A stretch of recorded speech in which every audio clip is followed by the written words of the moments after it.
প্রিয় দর্শক, আজকে নতুন আরেকটি বিষয় নিয়ে আলোচনা করব।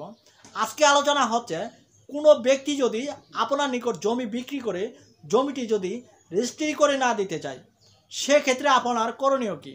আপনার নিকট কোনো ব্যক্তি জমি বিক্রি করেছে, আপনাকে জমিটির দখল দিয়েছে, কিন্তু সে ব্যক্তির নিকট আপনি জমিটি বারবার রেজিস্ট্রি করে চাইতেছেন, সেই ব্যক্তি আপনাকে জমিটি রেজিস্ট্রির দলিল করে দিতেছে না, বরং ওই জমিটি তার ছেলেকে দিয়ে দিয়েছে। এই জমিটি আপনি কিভাবে উদ্ধার করবেন, এই বিষয়টি নিয়ে আজ আমি বিস্তারিতভাবে আলোচনা করব। প্রিয় দর্শক, আমাদের বাংলাদেশে এমন বাটপার তৈরি হয়ে গেছে, এই বাটপারগুলো আপনার নিকট জমি বিক্রি করে, এই জমি আপনার নিকট বিক্রি করে জমি আপনাকে দখল দিতেছে। আপনি জমিতে দখল করে আছেন, চাষাবাদ করতেছেন, আপনি জমির মালিক হয়েছেন, আপনি জমিতে বাড়ি করেছেন, কিন্তু লাস্টে এসে দেখা গেল যে এই জমির মালিক তার ছেলেকে আবার রেজিস্ট্রির দলিল করে দিয়েছে। তখন আপনার আর কিছুই করার থাকে না। আর এই বিষয়টি সমাধান আপনি কিভাবে করবেন, এই বিষয়টি নিয়ে আজ আমি আলোচনা করব। এই সম্পর্কে বিস্তারিত জানতে হলে ভিডিওটি সম্পূর্ণ আপনাকে দেখতে হবে। ভিডিওটি দেখে ভালো লাগলে চ্যানেলটি সাবস্ক্রাইব করবেন, পাশে থাকবেন, পাশের বেল বাটনটি অন করে রাখবেন। ভিডিওটি যদি আপনি ফেসবুক থেকে দেখেন তাহলে আমার প্রোফাইলটি ফলো করে রাখবেন, যেন পরবর্তীতে এমন আইন বিষয়ক ভিডিওগুলো আপনি ফেসবুক থেকে দেখে নিতে পারেন। এই ভিডিওটি শেয়ার করে আপনার অন্যান্য বন্ধুকে এই আইনটি জানতে ও শিখতে সহযোগিতা করবেন। প্রিয় দর্শক, আলোচনা হচ্ছে আপনার নিকট কোনো ব্যক্তি জমি বিক্রি করেছে, আপনাকে জমির দখল দিয়েছে, কিন্তু কোনো ক্রমে আপনাকে জমিটি রেজিস্ট্রি করে দিচ্ছে না। আপনার করণীয় কী। কোনো ব্যক্তি আপনার নিকট জমি বিক্রি করেছে, 10-15 বছর আগে আপনার নিকট জমি বিক্রি করেছে, এই জমিটি আপনাকে দলিল করে দিচ্ছে না। আপনি জমিতে বাড়ি করে আছেন, কিন্তু ওই ব্যক্তির নিকট আপনি জমিটি রেজিস্ট্রি করে নিতে গেলে ওই ব্যক্তি 36-32 যাহা 52 তাহা 53, আজ না কাল, কাল না পশু, এরকম কাজ করতেছে। আপনি এখন কি করবেন। প্রিয় দর্শক, আপনার নিকট কোনো ব্যক্তি জমি বিক্রি করেছে, জমি দিতে চাচ্ছে না।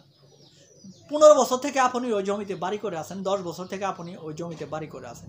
এই জমিটি আপনি এই বাড়ি দিয়ে, এই দখল দিয়ে আপনার মালিকানা শর্ত অর্জন করতে পারবেন, সেটা তামাদি আইনের 28 ধারা বিধান অনুযায়ী। তামাদি আইনের 28 ধারা বিধান অনুযায়ী আপনাকে মালিকানা শর্ত অর্জন করতে হলে আপনাকে একটি অ্যাডভান্স পজিশনে মামলা করতে হবে, অর্থাৎ বিরুদ্ধ দখলজনিত মামলা আদালতে করতে হবে। এই বিরুদ্ধ দখলজনিত মামলাটি করতে হলে আপনাকে কিছু প্রমাণ সংগ্রহ করতে হবে, যেন আপনি বিরুদ্ধ দখলের অ্যাডভান্স পজিশনের মামলায় এই প্রমাণগুলো দেখাইতে পারেন। যার কারণে আপনাকে কি করতে হবে, আপনি যে ব্যক্তির নিকট থেকে জমিটি ক্রয় করে নিয়েছেন, সেই ব্যক্তি যদি আপনাকে জমিটি না দিতে চায়, সেই ব্যক্তিটি যদি 52, 53, 56 করে, তাহলে আপনি গ্রামের হিতৈষী মাতাব্বরকে ডাকবেন। গ্রামের হিতৈষী মাতাব্বরকে ডেকে একটা সালিশ ডাকবেন। একটা সালিশ ডেকে ওই ব্যক্তিকে বলবেন যে আপনি যে এই জমির উপর আমার নিকট থেকে টাকা নিয়েছেন আজ থেকে 15 বছর আগে, এরকম একটি স্বীকারোক্তি দেন যে আপনি এই জমির উপর থেকে টাকা নিয়েছেন আমার কাছ থেকে 15 বছর আগে, কিন্তু আপনি জমিটি আমাকে দিচ্ছেন না, জমিটি আপনার দেওয়ার কথা। এরকম একটি স্বীকারোক্তি নেবেন এবং কি সাথে সাথে একটি মুচলেখা নেবেন যে আপনি কত দিনের মধ্যে এই জমিটি আমাকে দিবেন।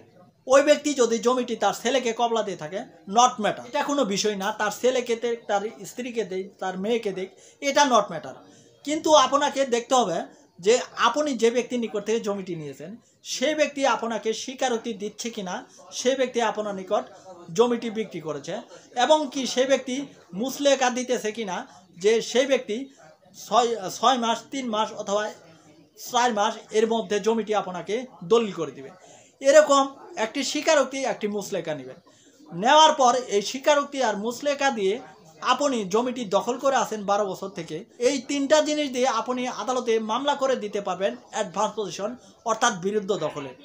ওই যে তামাদি আইনের 28 ধারায় যে বিধানটি আছে, সেটি হচ্ছে 12 বছর কোনো ব্যক্তি একটি সম্পত্তির দখলে থাকলে ওই ব্যক্তি সম্পত্তির মালিকানা শর্ত অর্জন করে। এই মালিকানা শর্ত অর্জন করার জন্য আপনি আদালতে মামলা করে দেবেন। আদালতে আপনি মামলা করে দিলে আদালত কিন্তু এই সরেজমিনে তদন্ত করার জন্য আপনার উপজেলায় যে ভূমি অফিসার আছে, এই ভূমি অফিসারকে তদন্ত প্রদান করবেন। অর্থাৎ সহকারী কমিশনার ভূমি রাজস্ব আপনার উপজেলার এসিলেন, এই এসিলেন এসে সরেজমিনে তদন্ত করবেন এবং কি বিষয়টি আপনার আশেপাশে যে ব্যক্তি আছেন এই ব্যক্তিগুলোর নিকট শুনবেন। আপনি যে বিরুদ্ধ দখল দাবি করেছেন, আপনি যে প্রমাণ আদালতে দিয়েছেন এই প্রমাণটি আসলে ঠিক আছে কিনা। এই প্রমাণটি যদি ঠিক থাকে এবং কি আপনি যে বিরুদ্ধ দখল দাবি করেছেন, আপনার বিরুদ্ধ দখল আপনি যে কত বছর থেকে দাবি করতেছেন, আশেপাশের এই জমিগুলো মালিকের নিকট থেকে শুনে তারা একটি প্রতিবেদন তৈরি করবেন। তারা প্রতিবেদন তৈরি করে আদালতে দিবেন। আদালতে প্রতিবেদন দেওয়ার পর আদালতে এই প্রতিবেদনের উপর ভিত্তি করে, স্বীকারোক্তির উপর ভিত্তি করে এবং কি তিনি যে এই মুসলেখা দিয়েছেন এই মুসলেখার উপর ভিত্তি করে আপনি যে 15 বছর থেকে এই জমিটি নিরবিচ্ছিন্নভাবে দখল করে আছেন, কোনো প্রকার বাধা বিঘ্ন ছাড়াই জমির মালিকের গোচরে জমির মালিককে জানিয়ে দখল করে আছেন, এর উপর ভিত্তি করে আদালত কিন্তু অ্যাডভান্স পজিশনে আপনাকে দিয়ে দিবে, আপনাকে বিরুদ্ধ দখলজনিত অধিকার দিয়ে দিবে। আপনি এই জমিটি আজীবন ভোগ করে রাখতে পারবেন। প্রিয় দর্শক, এইভাবে আপনি বিরুদ্ধ দখলের মাধ্যমে 28 ধারা বিধান অনুযায়ী জমিটির মালিকানা শর্ত অর্জন করতে পারবেন। যদি কোনো ব্যক্তি আপনার নিকট থেকে টাকা নেওয়ার পরেও জমিটি আপনাকে না দেয়, আপনার কাজ হবে গ্রামের চেয়ারম্যান মেম্বার হিতৈষী মাতাব্বরকে নিয়ে একটি সালিশ করা এবং কি সালিশের মাধ্যমে ওই ব্যক্তির নিকট থেকে একটি স্বীকারোক্তি আদায় করা। এই স্বীকারোক্তি আদায় করার পরেই কিন্তু আপনার কাজ শেষ হবে। তারপর দেখা গেল যে আপনার নিকট জমিটি বিক্রি করলো, আপনার নিকট স্বীকারোক্তি দিল, কিন্তু স্বীকারোক্তি দেওয়ার আগে ওই ব্যক্তি জমিটি তার স্ত্রীকে দিয়েছে, তার ছেলেকে দিয়েছে, তার মেয়েকে দিয়েছে। এখন আপনি কি করবেন? আদালত দিল জমি আপনাকে, আর জমির মালিক জমিটি দিল তার স্ত্রীকে, তার ছেলেকে, তার মেয়েকে। জমির মালিক হয়ে গেলেন দুজনে। এখন করার কি? এখন এই যে আদালত আপনাকে অ্যাডভান্স পজিশনে দিল, আদালত আপনাকে ডিগ্রি দিল, এই ডিগ্রি অনুযায়ী এই ডিগ্রির কাগজ এবং কি স্বীকারোক্তি এবং কি মুসলেখা, এই 3টি জিনিস এবং কি আপনার এসিলেন্ট অফিসারের প্রতিবেদন, এই 4টি জিনিস নিয়ে আপনি এই 4টি জিনিস শক্ত প্রমাণ নিয়ে আপনি ওই দলিলটি বাতিল করার জন্য মামলা করে দিবেন। ঘোষণামূলক মামলা এবং কি দলিলটি বাতিল করার জন্য 1877 সনের সুনির্দিষ্ট প্রতিকার আইনের 39 ধারা ও 42 ধারা বিধান অনুযায়ী মামলাটি করতে হবে। 39 ধারা ও 42 ধারা বিধান অনুযায়ী মামলাটি করলে মামলাটি বেশি দিন চলবে না, কেননা আপনার কাছে শক্ত প্রমাণ আছে। ওই ব্যক্তি স্বীকারোক্তি দিয়েছে যে ওই ব্যক্তি জমিটি আপনার নিকট বিক্রি করেছে, এরপর তিনি মুসলেখা দিয়েছে যে তিনি জমিটি 6 মাসের মধ্যে আপনাকে দলিল করে দিবে। এরপরে এসিলেন্ট অফিসারের একটি তদন্ত প্রতিবেদন আছে, এরপর আদালতের একটি রায় আছে। এই 4টি জিনিসের উপর ভিত্তি করে ওই জমির মালিক যে জমিটি তার ছেলে মেয়েকে লিখে দিল, এই দলিলটি কিন্তু আদালত বাতিল করে দিবে।